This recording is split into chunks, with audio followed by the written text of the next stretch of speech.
And once they're looking pretty good, we're ready to test. Okay, so grab your pre-programmed microchip pick. Going to put that in place. Now sometimes, if you haven't done this before, the notch needs to match up with the notch on the PCB and the IC socket. We're going to just flex that a little bit in place, just to bend those pins over, and that should slot in nicely, like so. We're going to put in some batteries and we'll test it. Doing some testing, I've worked out I've actually broken this on-off switch somehow when I soldered it. I must have heated it up wrong or something.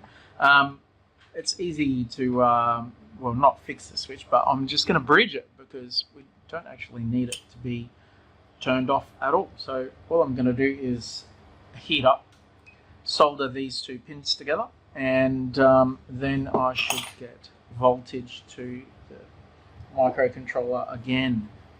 So, and that's why it wasn't working. It wasn't getting any power from the batteries. So, almost there. Just a bit more heat, just a bit more solder. There we go. They're joined together. Let's turn it on. And there we have our first layer of LEDs working correctly. Very good. Wasn't the microchip at all.